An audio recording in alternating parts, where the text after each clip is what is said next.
नमस्ते दोस्तों, स्वागत है आपका मेरी नई कहानी में। मेरा नाम अनीता है। दिखने में तो मैं इतनी सेक्सी हूँ कि कोई मर्द मेरे बाजू से जाए तो उनकी नज़र कभी हटती नहीं है। मेरी शादी को 2 महीने ही हुए हैं। मेरी बड़ी दीदी भी है, उनको 2 बच्चे हैं। दीदी जीजू के बीच में इतना प्यार है कि पूछो मत। दोनों बहुत रोमांटिक हैं।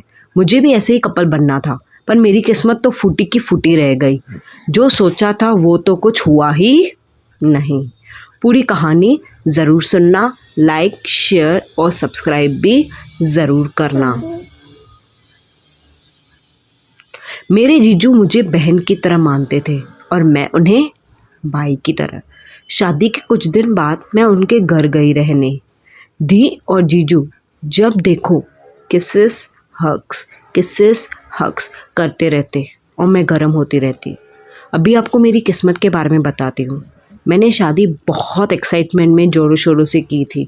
जब मेरी फ़र्स्ट नाइट हुई, पति के साथ मेरा टाइम बीता तो देखा पति का टाइमिंग तो बहुत कम था और उनकी साइज़ भी इतनी छोटी। मैं तो सेटिस्फाई नहीं हो पाती थी और उनका हो जाता तो वो सो जाते। मेरा होता ही नहीं था।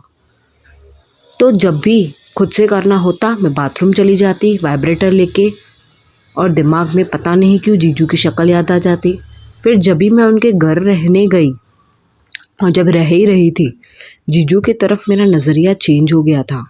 मैं उनको सिड्यूस करने के लिए टाइट कपड़े पहनती, क्लीवेज दिखाती। जीजू का कुछ रिस्पॉन्स नहीं।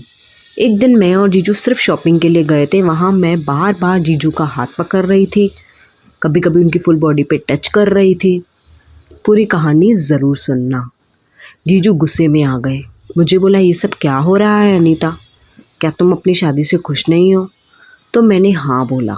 उन्होंने बोला, कल तुम्हारी दीदी काम से किधर बाहर जाएंगी तो तुम आना मेरे से बात करने, हम सॉल्व करेंगे, सॉल्यूशन निकालेंगे। मैंने बोला ठीक है। नेक्स्ट डे मैं उनके घर गई। पति से काम का बहाना करके जीजू ने दरवाज़ा खोला। घर पे कोई नहीं था, सिर्फ जीजू थे। जीजू ने बोला, बैठो मैं आता हूँ। फिर अचानक से लाइट चली गई और मैं और भी डर गई। कहानी पूरी सुनना।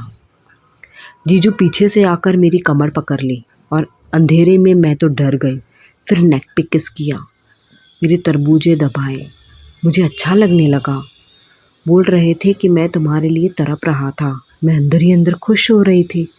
फिर हमने जो करना था वो हमने किया, वो भी पूरी रात 3 बार। अभी हम जब भी अकेले मिलते हैं तो शुरू हो जाते हैं। आपको कहानी कैसी लगी? अच्छी लगी है तो लाइक, शेयर और सब्सक्राइब और कमेंट ज़रूर करना।